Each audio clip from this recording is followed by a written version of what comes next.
All right, I'm gonna call this meeting to order. Good afternoon, evening, everyone.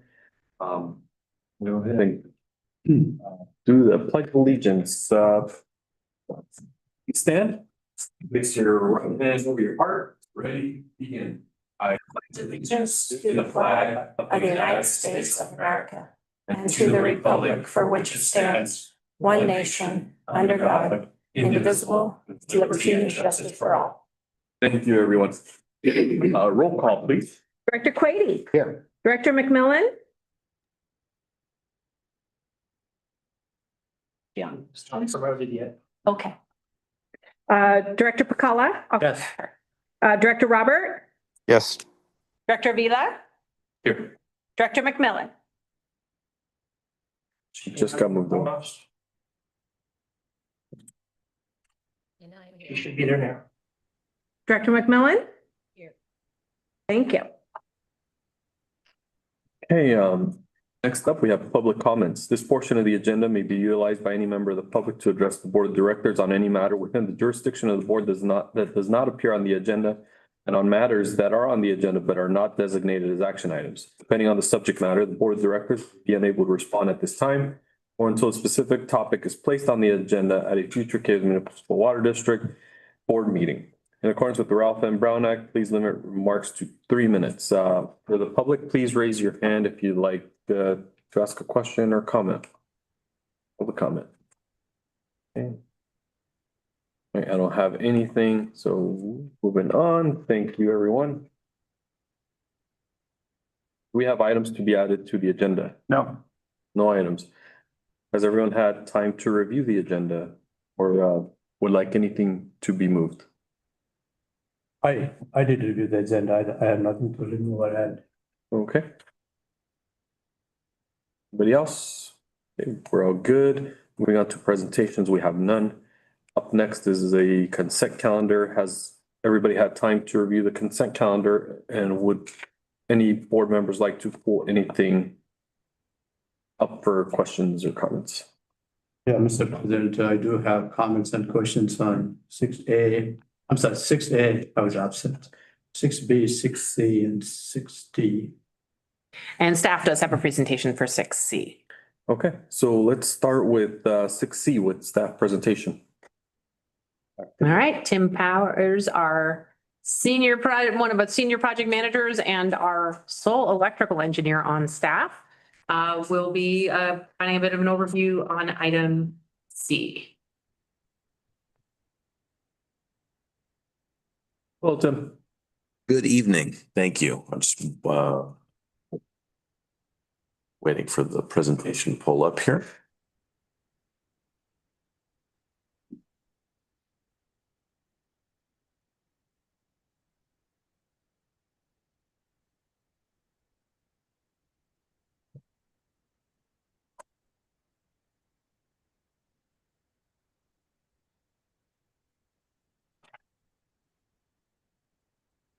Talking about 6C, right? Yeah, we'll start with 6C because we have a presentation, and then we will go back and address any questions on 6B.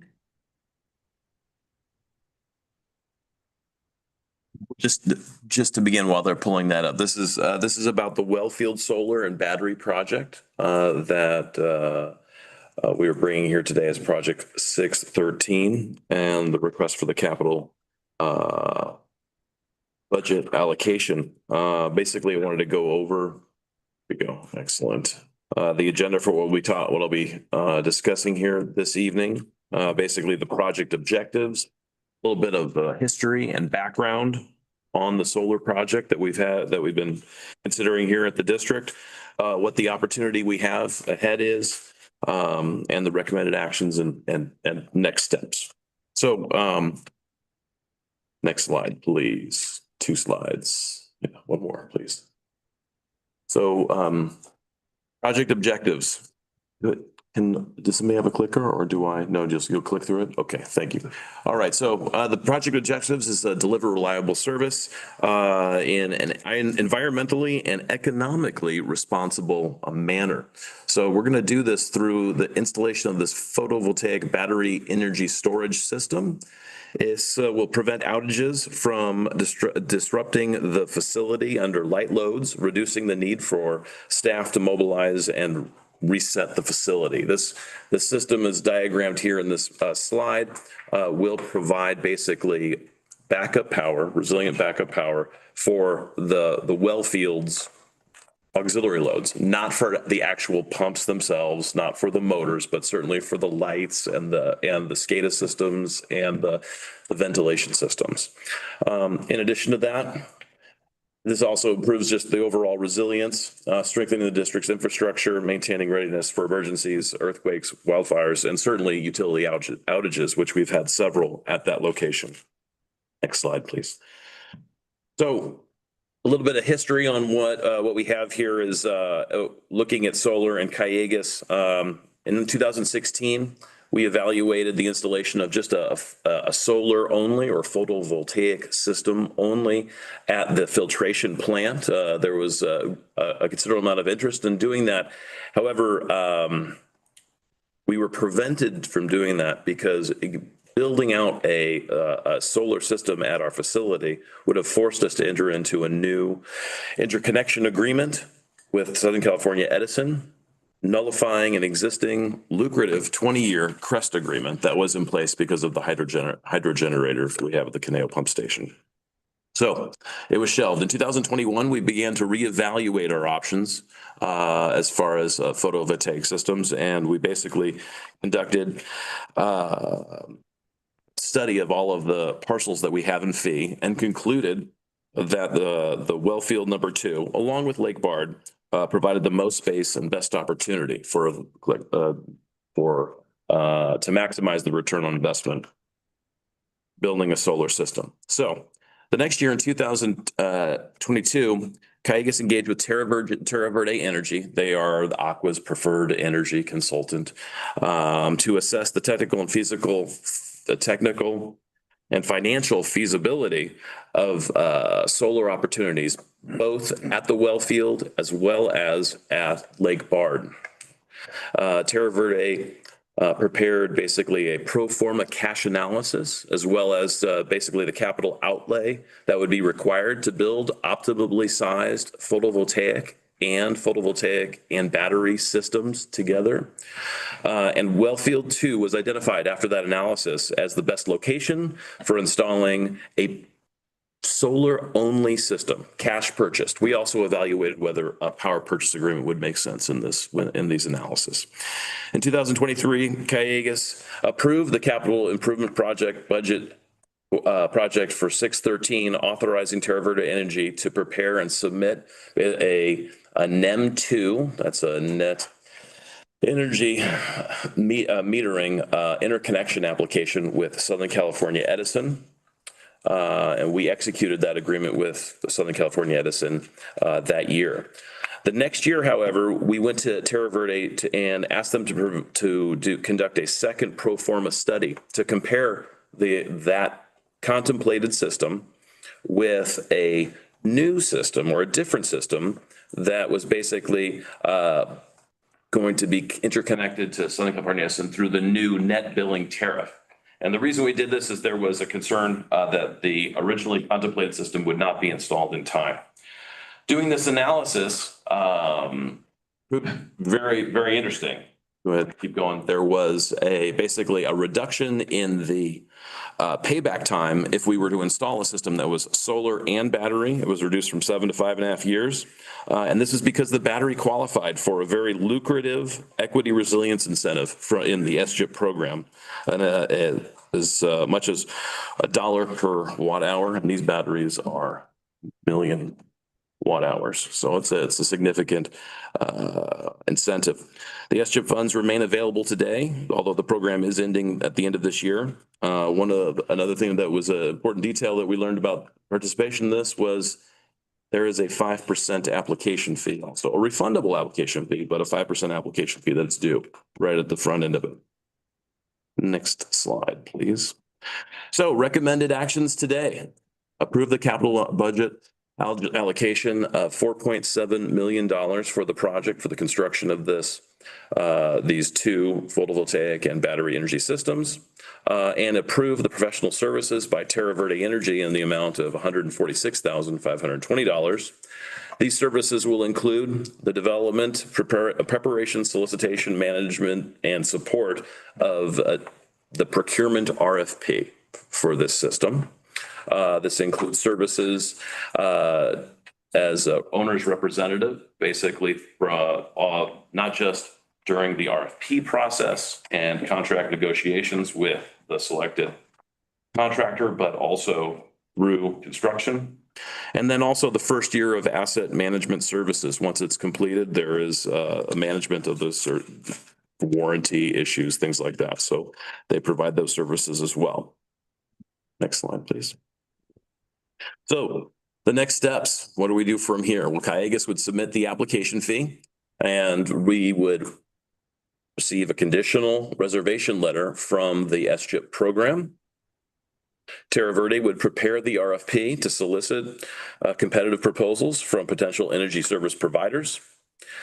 Then Calleguas would select this energy services provider and award a design build contract that would be under a future board action.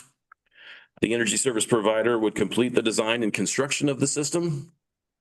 Terra Verde would provide the data required. There's a bit of reporting in order to get these incentive dollars back from the SCHIP program. Terra Verde would help us with that. And indeed, at the end of it, we would receive the incentive funds back as well as a full refund of the application fee. So it was a lot of words, but I'm happy to answer any questions you guys may have. Thank you, Tim. Okay, let's open it up to the board. Yes, I just want to commend you. The staff report I read clearly explains the scope of work.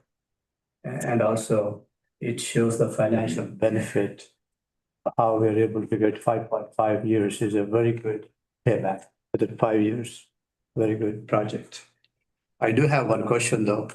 The report also says the SGIP program is set to sunset at the end of 2025. Proceeding quickly is essential, you understand.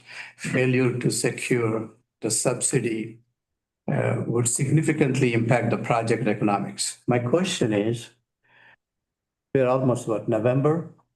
So do we have to award the contract or do we have to complete the construction before in December? Neither. What we have to do is we have to get the SCHIP application in to the administrator before the end of this year. Simply the application.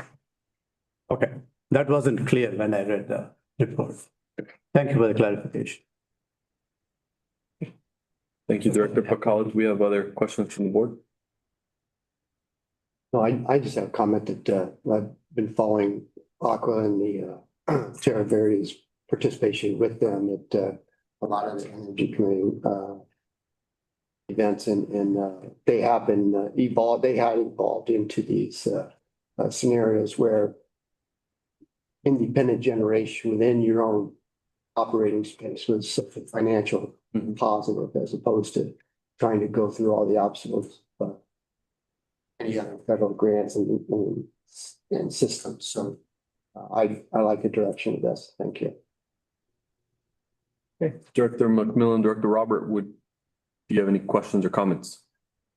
My second time to see that. It's a good question. Can we turn up Director McMillan's volume? I hear her talking, but only a whisper.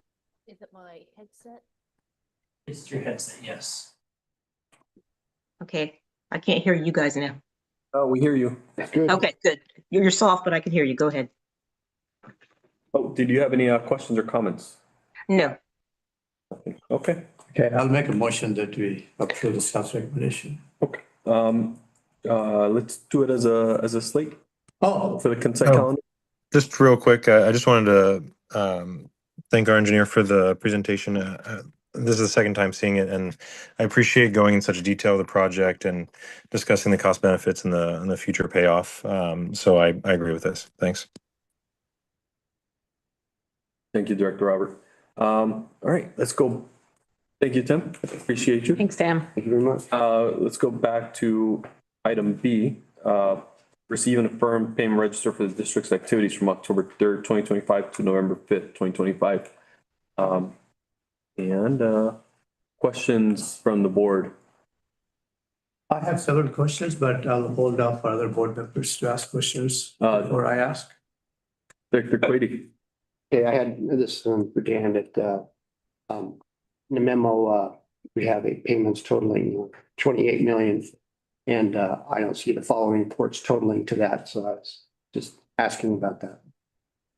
Yes, the memo was incorrect. So the 28 million was referring to the previous payment register. The current register is the $15,243,000. Yeah. The last one was rather large because we did a longer time frame, more like a month and a half versus this normal is a month. So we picked up like 2 payments. Thank you very much. Appreciate it. Director Robert, Director McMillan. None for me. Thank you. Director Pacala. Thank you. I have several questions on page 2. By the way, Dan, I want to thank you for numbering the pages. So it's easy for me to get to the page and ask you questions.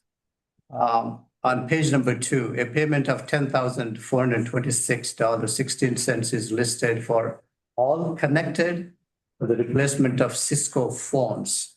My question is, what are the Cisco phones used for? And how often do we replace them? The Cisco phones they're being replaced are all of the employees' desk phones that are throughout the whole entire facility. So we use VoIP telephones here at the district for desk phones. And those are all being replaced as part of this. They're being replaced because they were coming up on end of service life. And we are getting additional features with newer phones that will be going into emergency services type of notifications and everything. So we're doing an upgrade to the phones to be able to allow us to get better features out of them. Okay, thank you. On the same page is the payment of $8,888.90. Same vendor is listed for disaster recovery services. I don't know what disaster service. That's our ongoing contract with All Connected. So as part of the RFP process that we did and the board had approved for their scope of work for a 3-year contract, they provide IT support, and they also did this disaster recovery services, which is all of our offsite backups and all of our disaster recovery system, which is a whole group of servers that are running online in the cloud. So if we had an incident here where we had to shut our servers down, we would be able to continue using those in the cloud. Okay, it's not related to IT. Yes. Disaster recovery, I was thinking about disaster. That's why. Yeah. Thank you. On page number 6, there's a payment of $49.96 is made to the County of Ventura Tax Collector's Office for a district parcel tax for 25-26.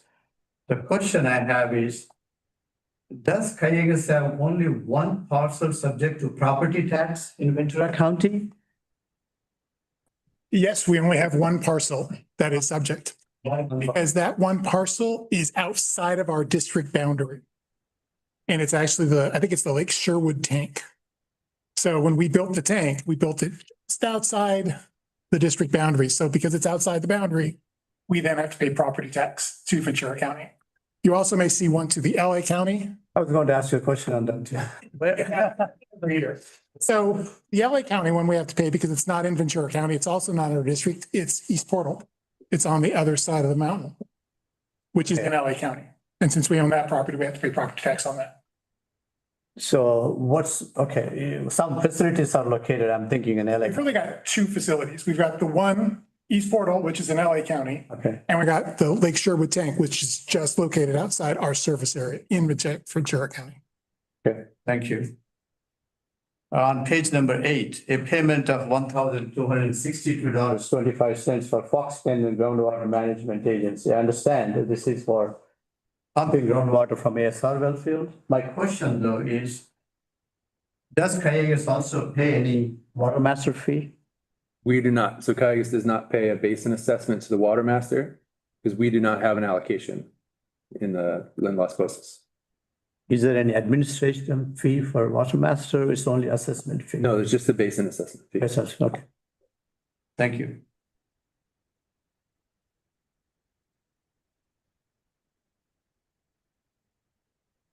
On page number 10, a payment of $10,000 to Las Virgenes Municipal Water District is shown.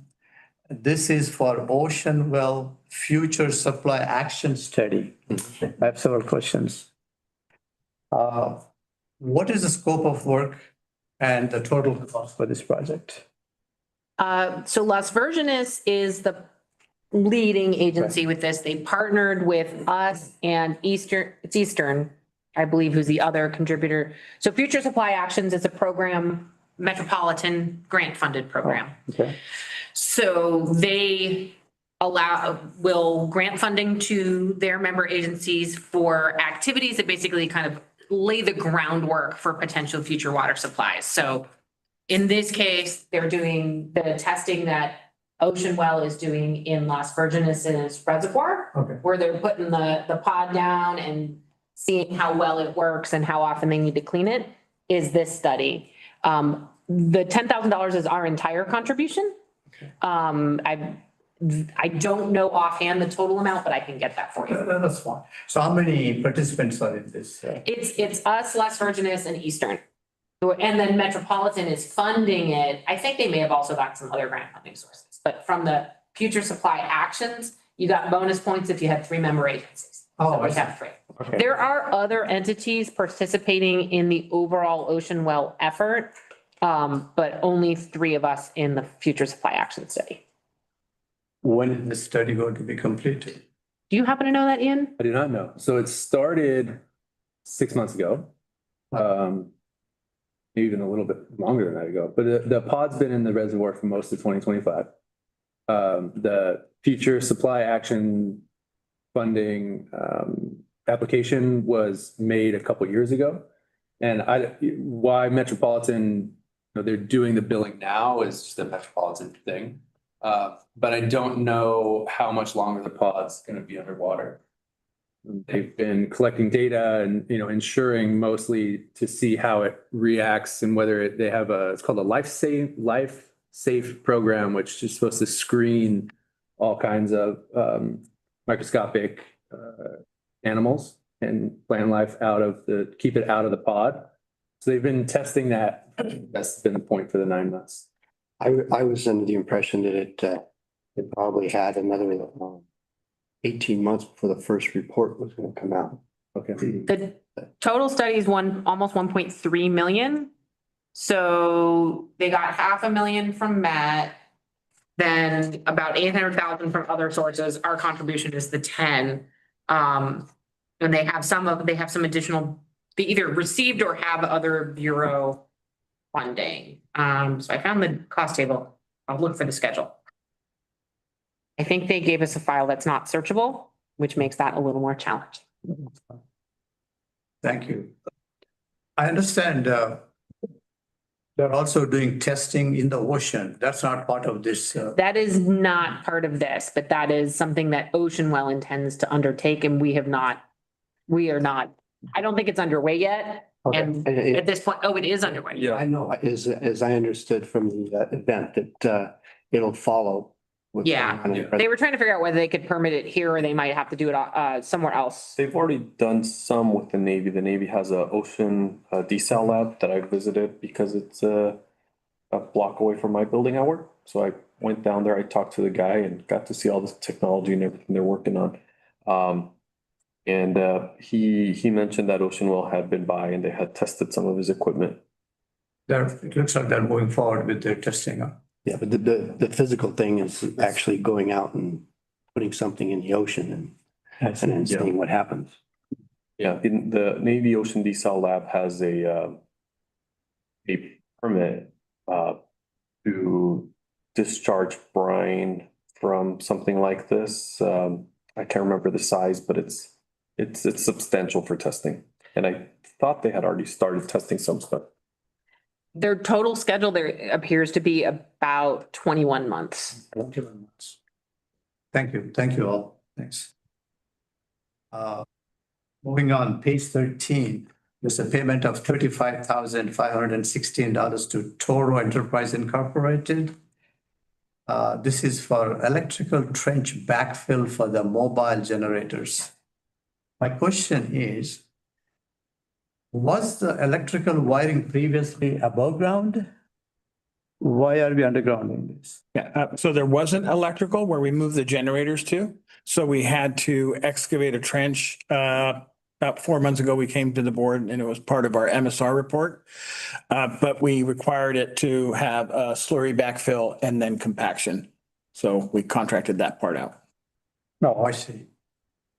How many sites are done for the emergency generators? How many sites? It's only one site? That is one site with multiple generators located at it. This is where we store our mobile generators that we can take to multiple facilities. Oh, okay. So they're here on the premises and we have 4 or 5 of them. 4. So we had to relocate them from the current location they are because of our permitting requirements and the drainage that was in that area where the storm drains are.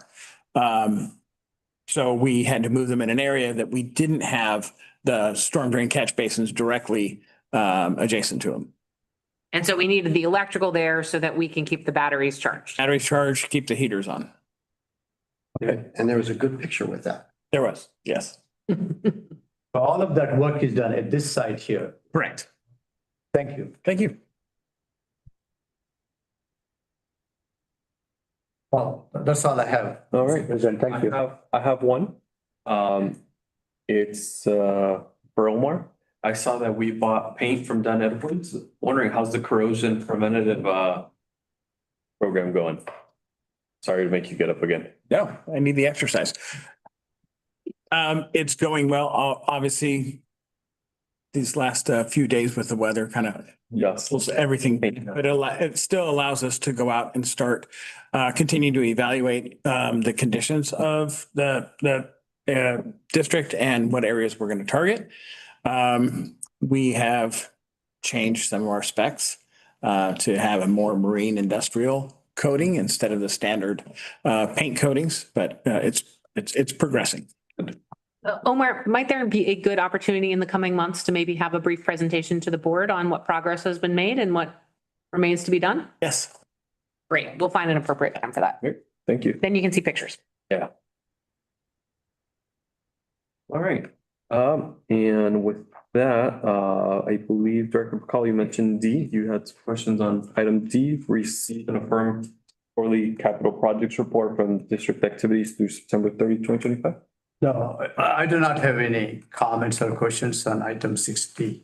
Okay. All right. Does anybody else from the board have questions or comments? And with that, I'm looking for a motion. Before the motion is made, I just want to say I was absent, so I'm going to abstain from approving the minutes.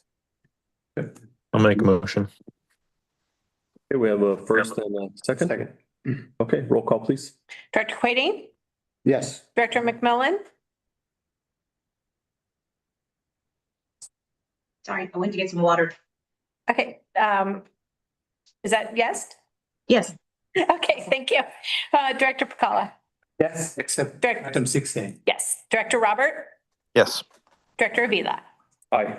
Okay, the motion passes. Thank you, Sarah, for that. And moving on to 7 action items.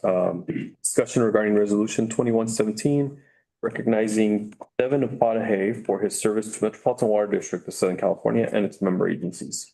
Yeah, Henry couldn't be here tonight, so Ian's gonna step in and handle this item. Yeah, good evening, board. Yeah, as it describes in the memo in front of you, Devin Apadahay is retiring after a long career, spent mostly at Metropolitan Water District. And, he has been, as Henry describes in the menu, or the menu, thought Megan carried his food. Henry describes in the memo, a real resource, for not just his staff at Metropolitan, but for all the member agencies. He was a steadying force during the last GM's, help carry continuity through the last GM's tenure. And then when Adel Haj Khalil was on leave, Devin stepped up into the interim position and provided a lot of continuity. And from my perspective, that period of time and then the 12 months almost that he's been the GM in 2025 have really been a masterclass in managing change and providing assurance during a really uncertain period of time, both to his staff. I mean, I know a number of his staff pretty well at this point, and there was a huge sigh of relief amongst the Met staff when the board appointed him as interim and then named him as general manager, and a huge amount of relief amongst the member agencies as well. There's few people, I think, certainly in Southern California, but probably anywhere, who understand the politics and the operational issues of Southern California water, as well as Devin. So he's going to be sorely missed. And this resolution 2117 that's in front of you is just an attempt to capture some of that on behalf of Calleguas and especially the staff. We intend on presenting this to him and his final board meeting in December. So we appreciate the board's adoption of this resolution. Really is a token of our appreciation for Devin and his years of service, but especially over these last few years. Thank you. We have questions or comments from public? Okay, raise your hand if you have a comment. All right, questions or comments from the board? My brief experience with Devin, he has done a great job. And I met him at the Reagan Library. This first time I met him. So yeah, absolutely. He's done an incredible job. He's kept Metropolitan moving in the right direction, and he deserves his recognition. With that, I'll be looking for a motion. Make a motion for the resolution. First.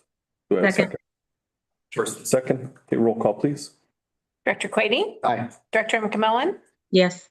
Director Pacala? Yes. Director Robert? Yes. Director Avila? Aye. Thank you, everyone. The motion passes. Okay, moving on to item 8, reports. Cost of service study, Dan Smith.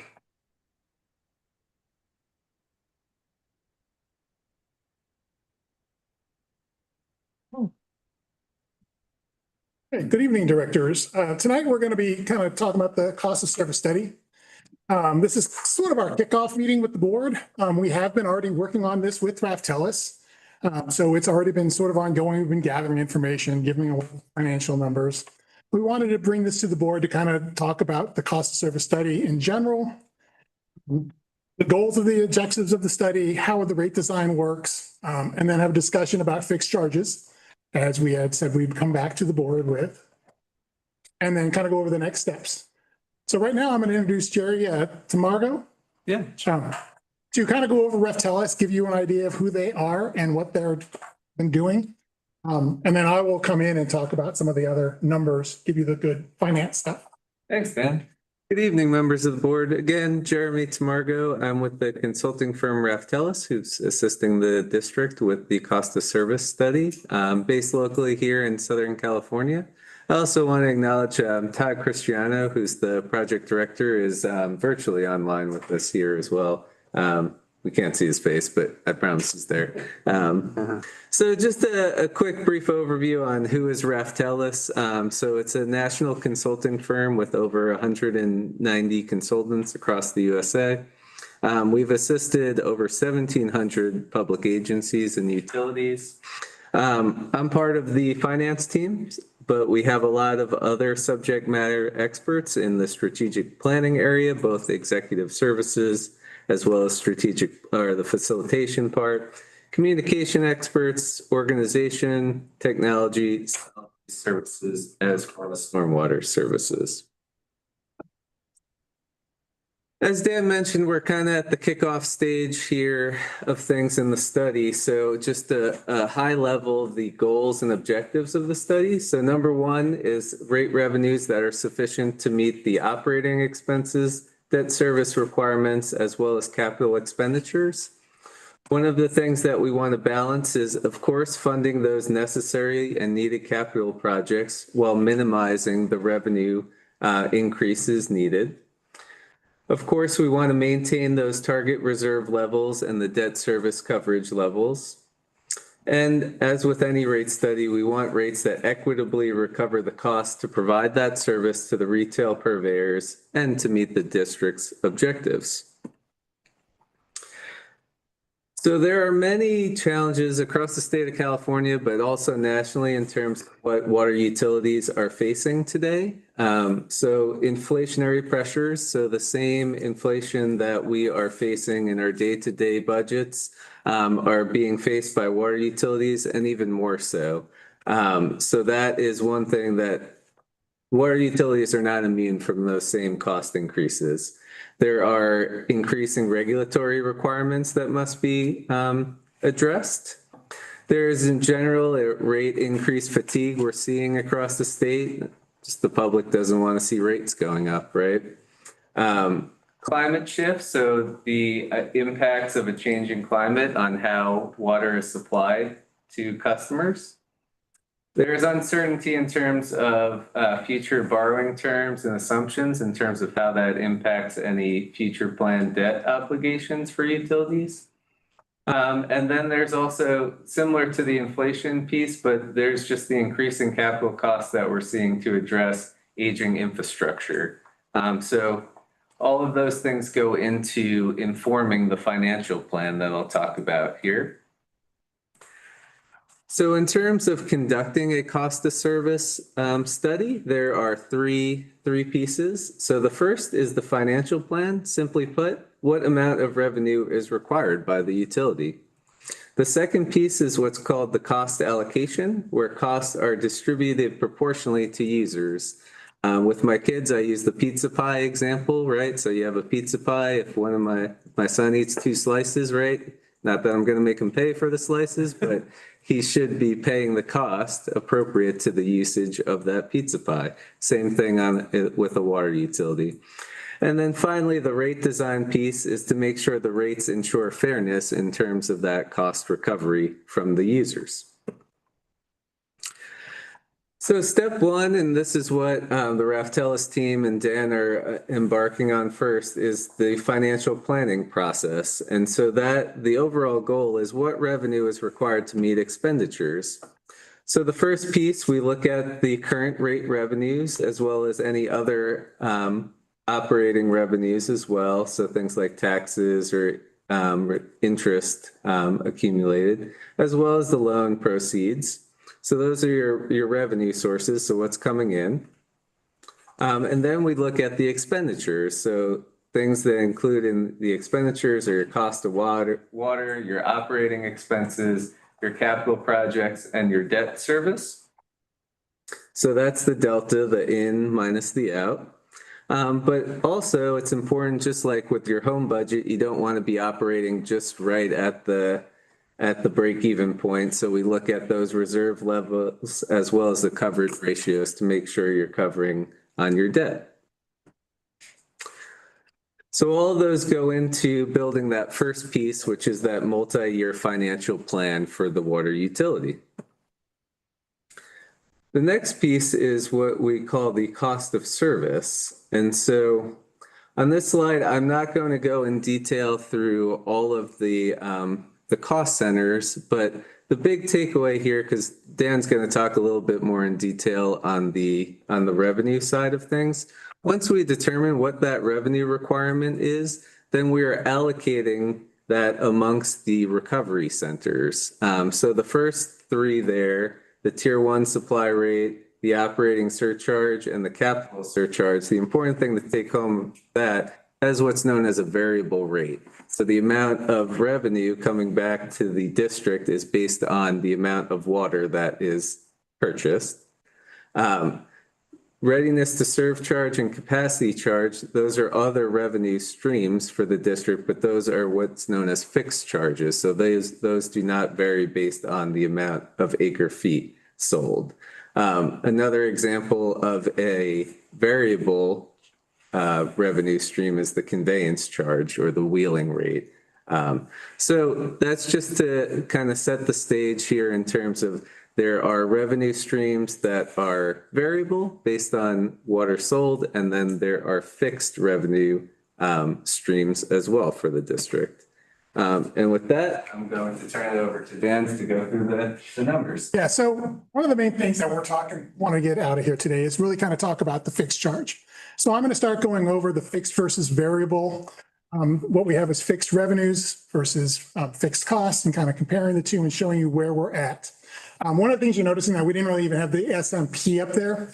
Raftellus is looking at the SMP charge, but we are still not really getting to the point where we need to be. We need more discharges into the SMP before we can really have a good understanding of what that rate needs to be. We set the rate way back when we first developed the SMP, and we've been just increasing it by the same rate as the water rates. That's worked for us for now. It's keeping it something that people are still interested in joining the SMP, but eventually we're going to have a bigger discussion than what we're having like right now, because the cost that we should be charging is way higher based on the capital costs we've put into the SMP than what we're charging right now. But that's for a future cost of service where we're really going to start getting into that. So right now, when we're looking at this hybrid rate structure, we say that because it's both variable and fixed. So it's kind of a hybrid thing. And some of the stuff that we have to look at is what are the trends right now that people are working at? And one of them is to increase this fixed revenue recovery. It's very prevalent in water agencies to start recovering more of your fixed costs with fixed revenues. The thing about this is this does help ensure revenue stability as you're going forward. Because the one thing that we found out in that drought is that when that water sales dropped off significantly, we still had to cover all those fixed costs, and we were using reserves in order to do it until we could get our rates back up to where they needed to be. So ideally, the goal is always to recover the fixed expenses with the fixed revenues, but that's ideal. That's not where we have to actually always end up, but it's sort of a goal. So when we're considering increases in fixed revenues, California utilities, we have a complex environment right now, because one of the things that's happening is that we are mandated to start using less water, which doesn't help us when most of our costs or most of our revenues are variable. So we're encouraging our purveyors to take less water, and that's hurting us as far as revenues. But we still have a lot of large fixed capital costs as well as operating costs that we still have to cover with those variable rates. So looking at Calleguas specifically in fiscal year 25-26, so that's this current budget year, the fixed expenses are at $56 million, which is 33.5% of our total expenses. And they're recovering only 37.4 million of revenues, which is 20%. So you can see that there is a gap there right now of about $18 million, almost $19 million. So one of the questions we're going to be looking to start addressing tonight is, do we address this gap? Is this something we want to look at, or are we okay with it at this point? So one of the things that we're having Raftellus do and we're doing is that we broke down this budget and we're kind of showing you what we're saying are variable, which are fixed. So water expenses, obviously, they're variable coming from Metropolitan. Recycled water is also variable. I consider pumping charges variable, but in a way, they're sort of almost a mixed charge, because it's not a direct correlation between, as the water sales go down, so does the pumping charges. Because the way we operated our system in the drought, the water sales went down, but the pumping charges went up because we were rerouting the water through Branson Pump Station to get it up to the upper zones. So it didn't exactly work out, but technically, if we sell no water, we have no pumping charges. So that sort of makes it the variable side.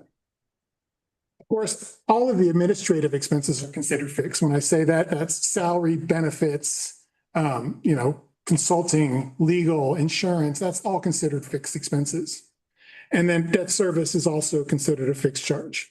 RTS and capacity charge are of course fixed. Those are right from Metropolitan, and we just make sure we get that, and that's a fixed charge to us. On the revenue side, again, we have more that are listed variable, but they don't add up to quite as much as the fixed cost side. Water sales and recycled water variable. Because I had the pumping charges on the expense side as variable, I also included the revenue that we have. Same thing though, even during the drought, we didn't see a big decline in our pumping revenues. So the pumping charges still stayed pretty good. So the same. RTS capacity charge and the resources projects were all fixed. And you can also see that I'm breaking these out into our different funds. We've got both the operational, the capital, and the SMP listed there, so you can kind of see where all of these land. The tax and the standby charge are considered fixed. Property taxes, it comes in no matter how much water we sell. That all goes into operating. The standby charge also comes in no matter how much water we sell, but that's considered a construction charge. That goes into the construction money.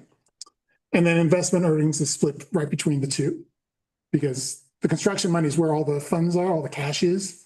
That's where we have most of our reserves for future capital projects. So that's why they got the big chunk of the interest that's out there. So for those of you who like numbers, I just gave you a whole bunch of numbers. For those of you who like the graphs, I also put it in a graph form so we can kind of see how this looks. So looking at the expenses, this is where we're seeing $56 million in expenses are fixed, and $111.2 million is variable. So that's all of the water purchases that we do for Met, really. And then when you look at the revenues, only 37.4 versus $150 million in variable revenue. So you can see there's quite a big gap. And this is the whole thing. This is both the operational capital and the SMP combined. So I did break it down on that. The other slide's different. So I'm also going to break it down here a little bit different. So we can take a look at the operations specifically, because I think it's important for us to focus on the operation side, and you can kind of see why as I get through this slide. On the operation side, we're at 25.7% of fixed expenses versus 15.9% of fixed revenues. And overall, this is where the majority of it is. You can see that's about $14 million of that $18 million gap that we're talking about. So this is where I think that the biggest gap is when we're talking about trying to recover additional fixed revenues. When we look at the capital side, you can see that actually all of our expenses are considered fixed on the capital side, because that's really where the debt service is. And then there's a few other expenses in there, like the capacity charge that we pay Met is all considered on the capital side.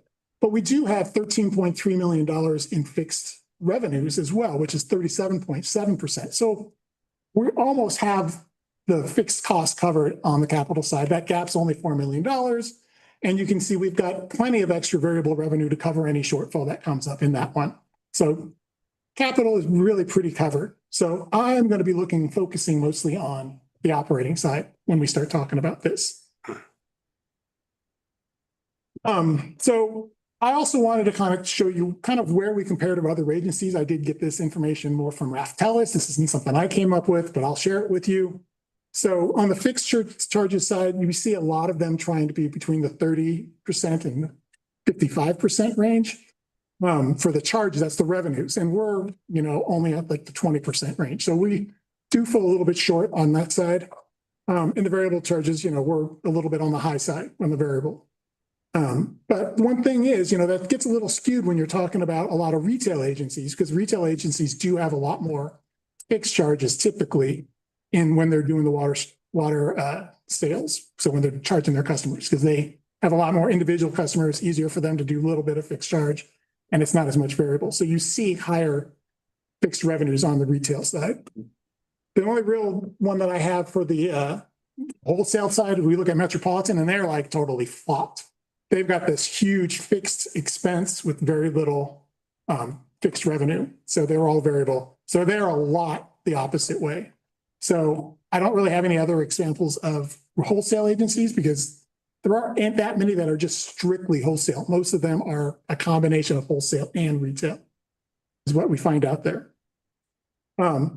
So increasing this fixed charge recovery percentage would help maintain that financial stability in future droughts. So it's just something to really keep in mind as we go forward. So talking with Raftellus, and since I'm only focusing on the operating, we kind of focused on the two areas that they say they see typically of areas that they do additional fixed charges. The first one is this customer charge or administrative charge, or they're kind of picking up our admin expenses, you know, the administrative charges, the billing, the AP process planning, and the readiness costs. So that one works for us. The other one they see is a water reliability or a fixed system charge. And that has to do with, you know, getting additional supplies of water, which is not really something we have for ourselves. It's not something that's really available to us. Maybe if we start getting additional supplies of water someplace, if we start going out and doing it, we could take a look at this. But at this point, we don't. So I'm kind of marking that one off. And I think we're going to really be focusing on this administrative charge at this point, if we're going to be going forward with this. Of course, there's always pros and cons to all of this. And some of the pros, you know, it is a stable revenue stream. You know, if we get more fixed revenue, it does allow us to always have that revenue, even in downturns. So it's always going to be coming in, kind of like we have with some of the capacity charge. You know, it's all going to construction, but it's still something we always have, which is why capital side's looking pretty good during the drought. It does better align our costs and revenues. So the fixed costs and the fixed revenues do come a little bit closer if we do increase it. It helps with predictable budgeting. So we know what our revenue streams are. We know that those are definitely going to be there. And then we just have to figure out how much the variable side's going to be. And hopefully it doesn't change it that much. And credit agencies do like a larger fixed revenue. They like seeing that connection between fixed revenues and fixed costs, because they know that if something's going wrong with the sales, that you're going to still have some revenue there that's coming in to make sure that it's backstopping everything. So it's good. On the con side, there is some political risk. People don't always like the fixed charges. You know, it's a harder sell for people because no matter how much water you take, you still have to pay this fee. So waters go down, they're still paying an amount that is fixed to them. So it's a fixed charge to them, fixed revenue for us. It needs a lot more outreach. So we would have to definitely be going out to the purveyors, getting their buy-in too, before we really go forward with this. So it's something that's going to be more work to keep going up and talking to all the purveyors and get their buy-in. And really, for the same reason like the first one, the political risk, it does not really support conservation that much. Because once people start realizing that no matter how much water I conserve, I still have to pay that charge.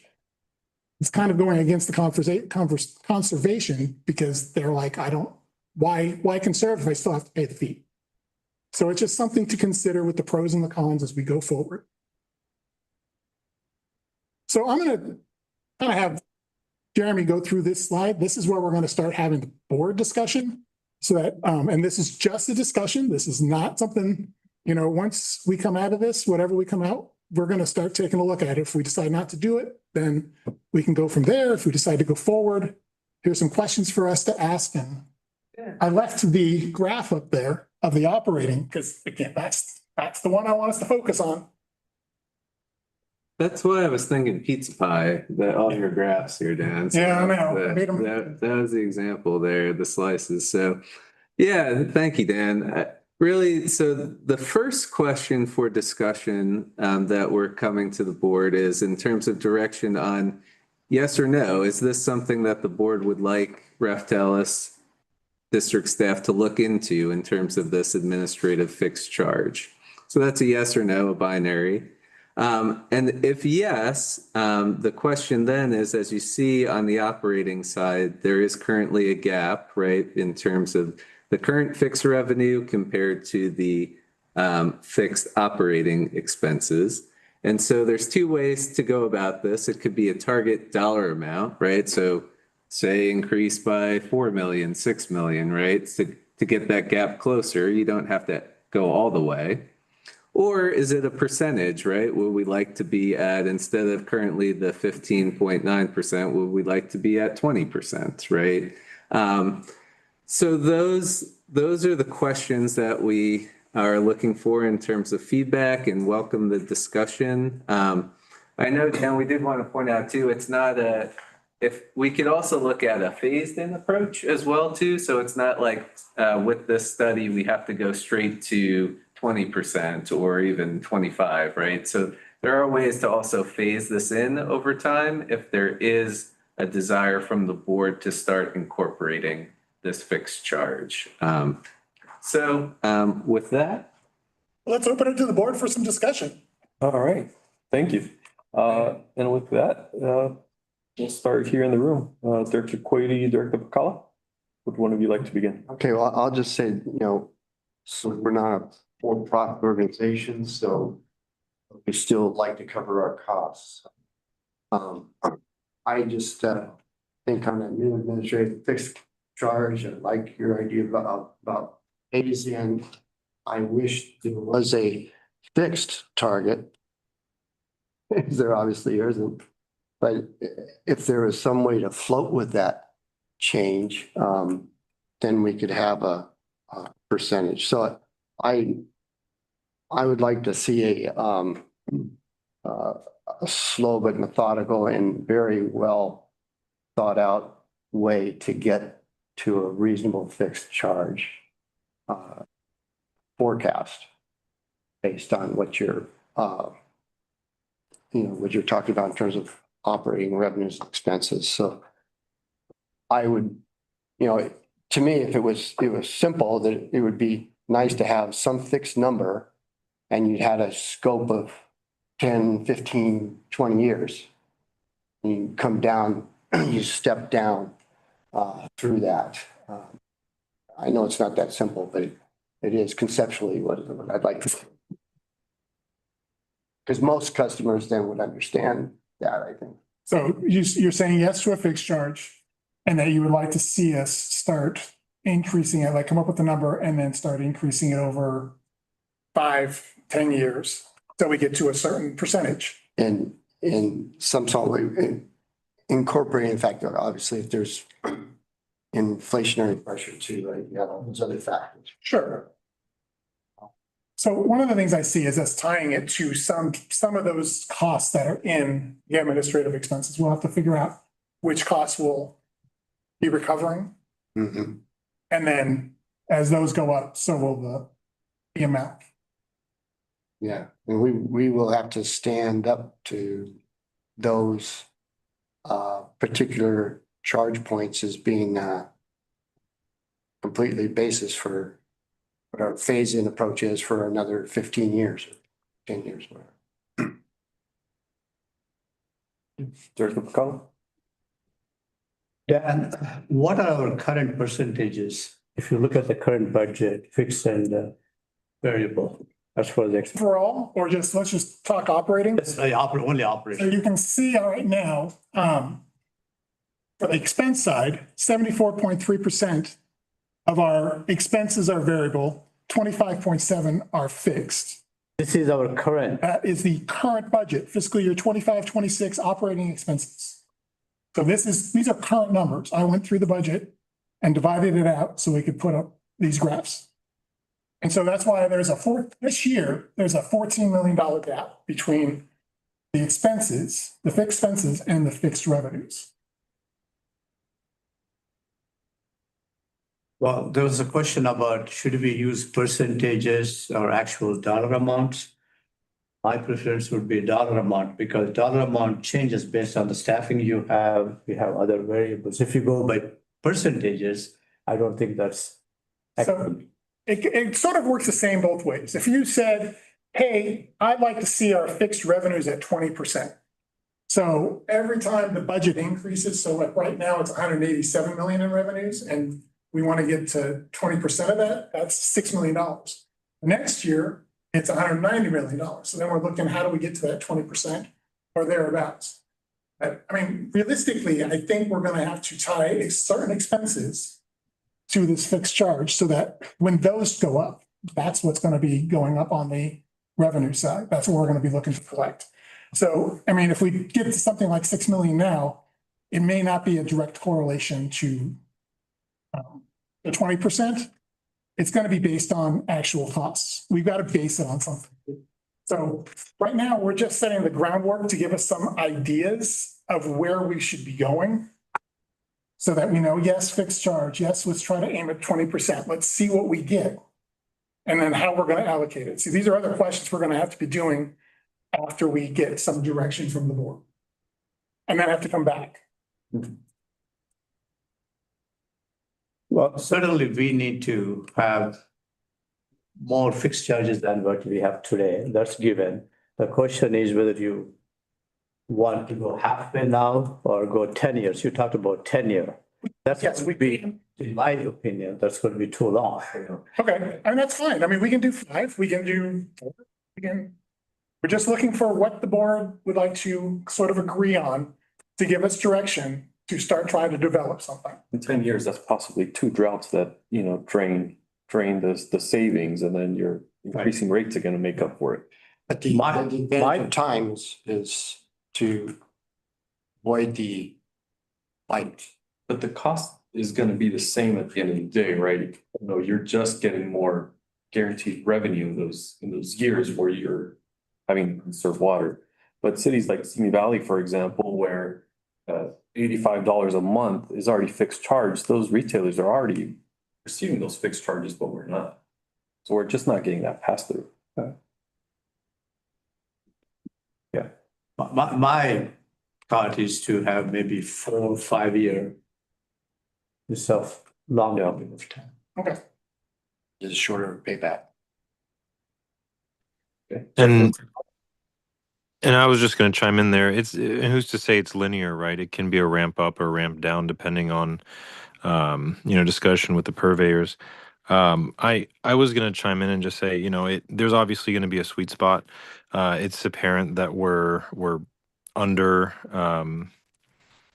on our fixed charges compared to Metropolitan and the purveyors. And so, getting to that sweet spot, I think is an important thing, but I think it's really important to convey the message that this is basically de-risking against fluctuations in, revenues and increasing our resiliency. Since my joining the board, I've always struggled with the inverse relationship between conservation and revenue, and I think this is a very clear way to kind of convey how that affects us from a revenue and expenses perspective. So, but yeah, I think it's an important conversation, and I know that we have a very good dialogue with our purveyors, and I'd be interested to see their take on it, because I think they understand the fixed cost needs from their perspective, and I think they'd be understanding of it from our perspective. But I'd be very interested to see how they feel about it. Thank you. Director McMillan? Yes, I agree with what T-Bolt just said. They're the ones that are going to be bearing the brunt of what's coming at them. So it would be nice if maybe our next managers meeting, we have a discussion with this presentation and to get their feedback. That is exactly the plan. We wanted to get the board's thoughts and make sure this is the direction you wanted to head. So in light of where the discussion has headed, we would be adding this to the agenda for the purveyor meeting that's scheduled for December 11th, I think it is. And it would be nice to also have maybe a spreadsheet. I don't know, Dan loves spreadsheets, to see at what different levels where the rates come in or how those figures adjust themselves. So that way we can maybe see the sweet spot on the spreadsheet. You don't have to tell Dan twice to make a spreadsheet. It's just made me happy. Good. No, I mean, we do know some of the numbers. Like if you give us percentages, we can tell you, like if we try to get to 20%, that's $6 million in revenue for this in the using 25, 26 numbers. So, we sort of know where some of the numbers are, and we can throw them out there if that's where we're going to go. Sort of develop a plan by the 11th of sorts of kind of what we see it doing. And until we're not going to know what the effects to the purveyors are until we really get through the numbers, figure out how to allocate and go there. This is just kind of going to be a start. Hey, we're looking at this. What do you guys think? Like we're doing here, open for discussion. Yeah. And rather just 20, I'd like to see 20, 30, 40, What's the effect? I don't think we have to go over the 25% because then we're matching revenues and expenses. Okay, So looking on that slide, when we have fixed expenses of 25%, ideally 25% of our fixed revenues, or not even that much, maybe. It just needs to, the dollar amounts need to match at that point. But again, Also, when we discuss with the purveyors, I'd like to be able to present them with some options of, either high, a shorter stepped increase or ramp up or a longer, to get them to start thinking about it so that we can, poll them. We don't need an answer on the spot, obviously, but give them some food for thoughts to discuss it and come back to us at a later time so that, because what we're doing is basically trying to figure out, the best for them and for us and that middle ground. But knowing what they would prefer helps us understand their position and the decisions we can make. So I agree with everything that's been said. I know I'm the one who brought this up, requested this, so thank you, Dan.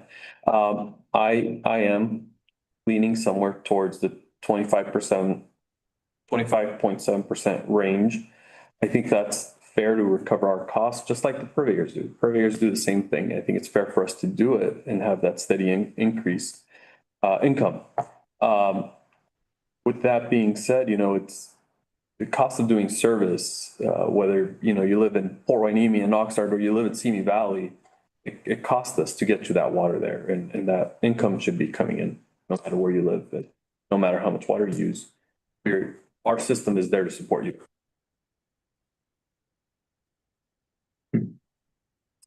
That's about it. Does anyone have anything else they'd like to add?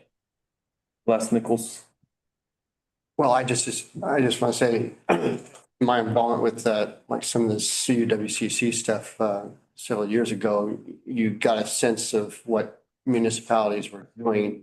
And so there was that like 30/70, 20/70, 20/80 thing going on. And it seemed like so many municipalities were so different, in terms of where they landed. But there was kind of a window as to where they fall. And it just makes me wonder sometimes if there's any kind of guidance or findings that AWWA has in its portfolio of references. But maybe you have better finance firms and financial groups that can come up with better scenarios as well. I think the problem is that every water agency is different. Yeah. They've got a different portfolio of where their water is coming from. They've got a different portfolio of what are fixed costs and what are fixed revenues. That it's really hard to compare across the board. Yeah, and we're in that trap of we don't want to alpha test anything, right?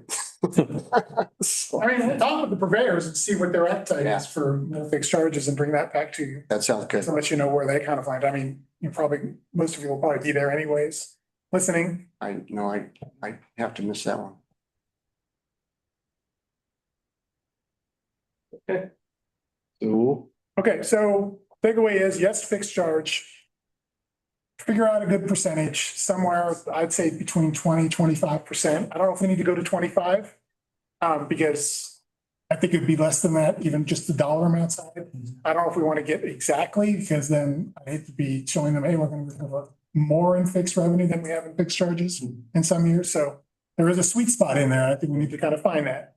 And then maybe start working on ramping it up to that amount over 5 to 10 years. And see what that looks like. yeah, I agree with Director Pacala. I'd keep it closer to the 5. to the 5. I think the purveyors are going to come back and they're going to say, we need a year or two to prepare our billing to anticipate for this. So I have a feeling that's probably what we'll hear. That's kind of what I was thinking with the ramp up, maybe every other year for the first 2 years and then every year after that, and just to kind of a ramp up and then stable. But yeah, I'd be interested to hear how they feel.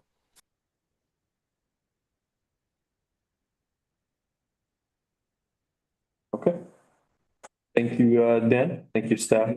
Do we have I think we have a little And one more. slide. Next steps. Sure. So we're going to take this feedback that we just wrote down. Jeremy was taking dubious notes over here and start writing, start putting this into the plan that we have. We're going to update the cost allocations and the cost of service with this information.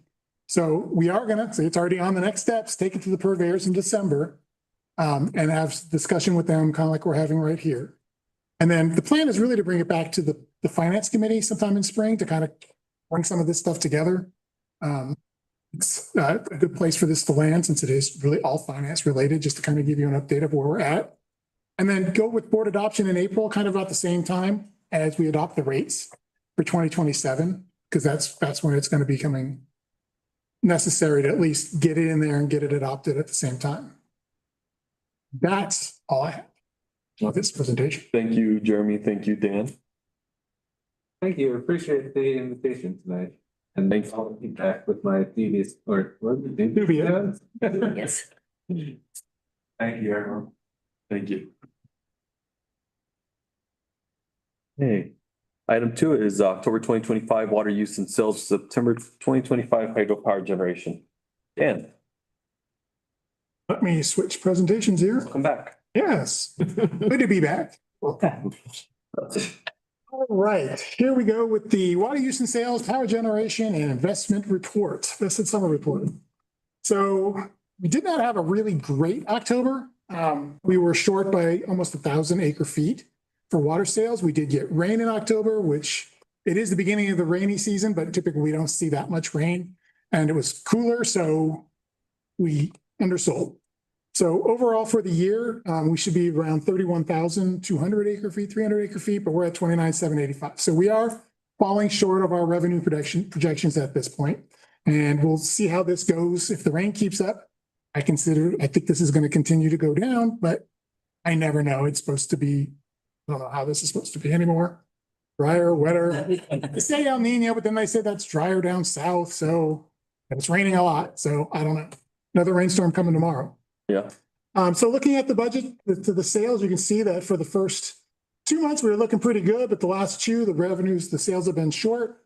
And you can definitely see it on the last 12 months. You know, we do have the ups and the downs, and we did have a lot of extra coming in November, December, and January of last year to get us to that 75,000 acre feet because it was a very dry winter last year. So depending on how that goes, again, it's going to be interesting to see how water sales go for the rest of the year.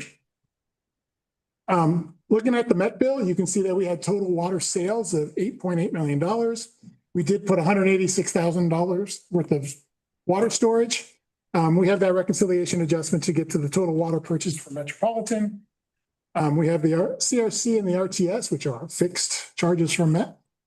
And we do get some LRP funds. We got $134,000 for our two discharges that we have. Overall, there was a little conservation as well, but overall that's how we get to the $9.9 million Met bill for the month of October. So still pretty high bills, but they're now under the $10 million mark. So they're starting to go down as the water sales go down. Looking at the SMP, we had a relatively good month SMP wise, 82.9 acre feet of discharge. We budgeted 73. So overall we're ahead of budget for the year, or at 314, and we budget only be at 290 at this point. So we are looking good as far as the SMP dischargers go. Hydropower sales also continues to be higher than budgeted. We got $100,000. We budgeted $94,000.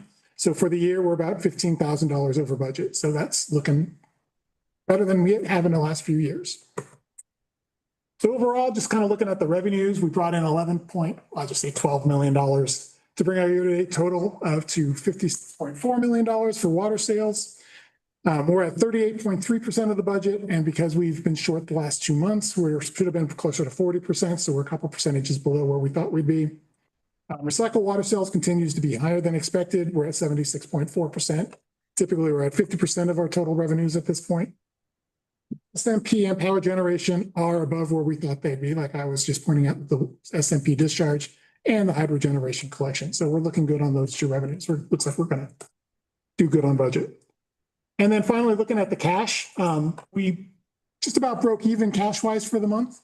You do see that we started moving money around. We had a lot of money sitting in cash at the end of September. We've moved that money over into our investments as well as LAIF. So we've moved some of that into the higher interest earnings instead of having it sit in cash.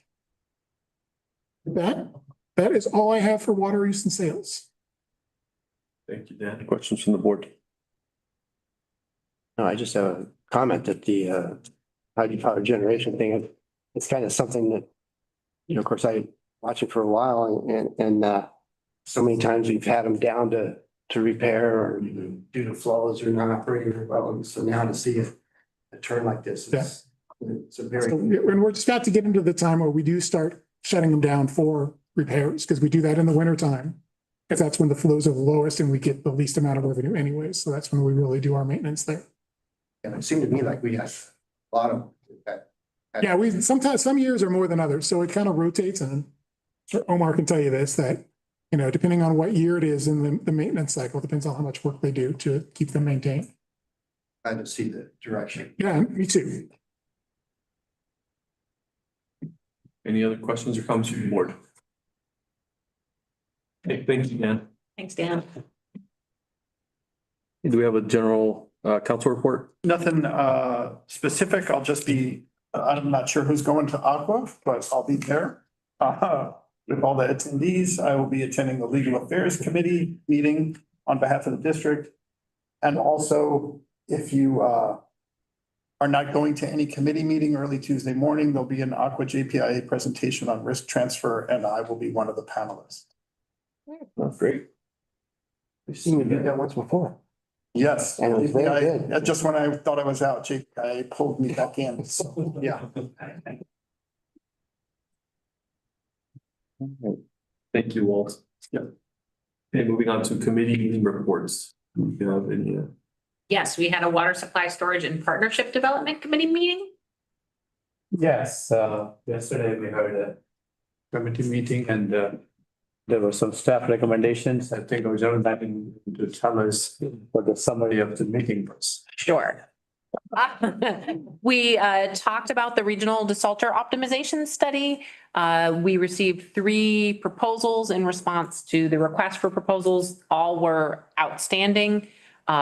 Staff reviewed those proposals along with the interested members of the working group, which is comprised of 7 of our retail purveyors.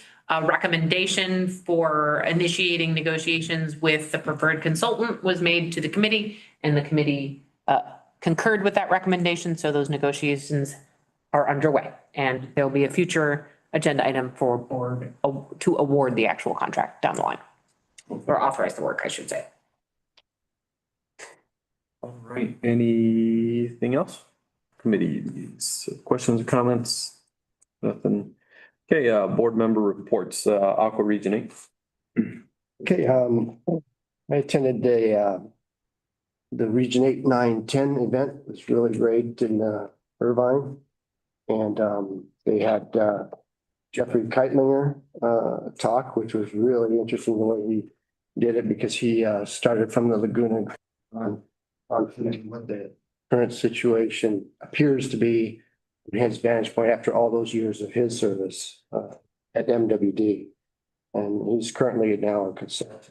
But he had some great things to say about the tracking factors for expansion of supply while decreasing demands. The state and feds have to step up for California agriculture. And then the financial questions, as well as the changing climates. And Jackie was there too, so she can add comment to that as well. And that should be it. So November 14th, November 13th. Thank you, Director Quady. Aqua JPA? No report at this time. AWA? No report. No report. Did anyone attend yesterday's meeting for AWA? Yesterday they had one, right? No, water issues was postponed Okay. because it was supposed to be a tour of the interconnection. Got and it. The conditions were not favorable. No, absolutely not. They have one tomorrow morning. There is a WaterWise tomorrow morning. You may recognize one of the presenters. I will be there. Maybe. Maybe. I'll be there tomorrow. Okay. Fox Canyon GMA? There's no meeting in November. Okay. Metropolitan Water District, Director McMillan? Yes, on November 10th, I had a legal and claims planning committee meeting via Zoom. On the 11th, the CSDA training, a guide to creating new board members orientations. On the 12th, we had an ad hoc committee on ag and tribal partnerships. which has now become a special committee because we had so many board members who wanted to join this committee. Adon decided to reclassify it so that some more could join. November the 13th, they had the Northern Caucus via Zoom. The 13th and the 14th, I also attended the Regions 8, 9, and 10 Water Forum at Irvine. One of the comments, and I forgot which of the panelists said it, but they were very adamant. Oh, because a recent report came out from the PPIC that says we do have sufficient amount of water. It's just a matter of transporting it, storing it. And, of course, those are very costly facilities. But again, it says we do not have a water shortage. So again, that was just one panelist opinion. And then November 16th to the 18th, MWD had a special board and committee meeting. And the results of the votes and the activities that took place are listed below. Thank you. Thank you, Director McMillan. Great report. LAFCO, we have not had a meeting. BCREA? Tomorrow there's a remote meeting at 11 a.m. No report today. No Meeting report. is tomorrow. Thank you. BCSDA? No meeting since our last board meeting. Okay, next up is Director's List of Admin Code reimbursable meetings. I'll start with Director Quady. Since the last meeting, I guess I have the November 18th committee meeting we had, storage and partnership development, as well as the previously cited, just the reimbursable meetings I already talked about committee, and tonight's board meeting. Thank you. Hey, Director Cullen. Just today's board. Yesterday's meeting. Director McMillan. November 10th, I attended the West Ventura County Business Alliance, their Business Advocacy Committee via Zoom. On the 15th, I did cyber training with Dee Dee. And on the 19th, tonight's board meeting via teleconference. Director Robert. Yes, so on the 7th to 9th, I attended the Metropolitan State Water Project Tour, which was amazing as always. I'm always surprised by how much I learned from that and how vast the project is and how many individuals it spans. On the 17th, the Port Hueneme City Council meeting, on the 18th, the Oxnard City Council meeting, and tonight's board meeting. Okay, thank you, Director Robert. For myself, since the last board meeting on the 13th, I completed 2 cyber trainings, the elevated access and password 2. On the 14th, I attended the chamber monthly meeting. On the 17th was the Simi Valley City Council meeting and tonight's board meeting.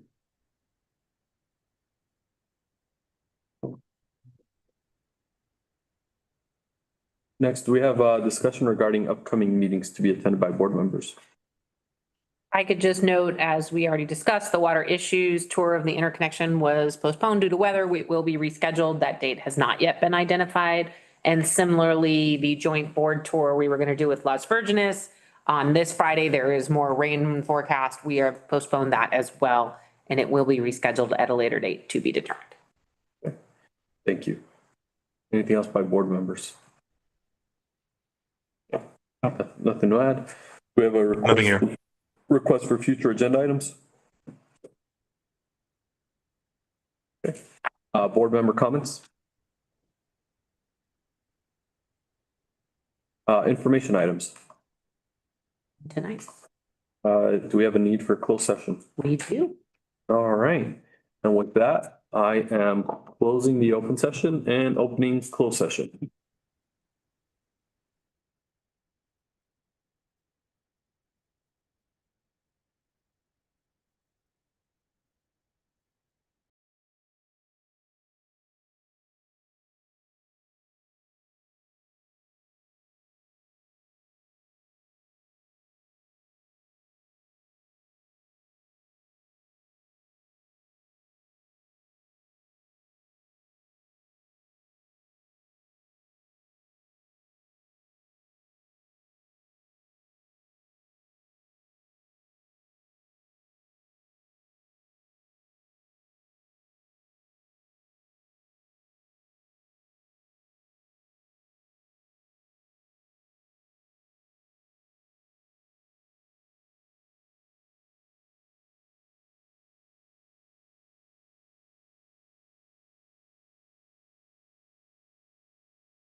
Welcome back, everyone. I am closing the closed session and I am opening the open session.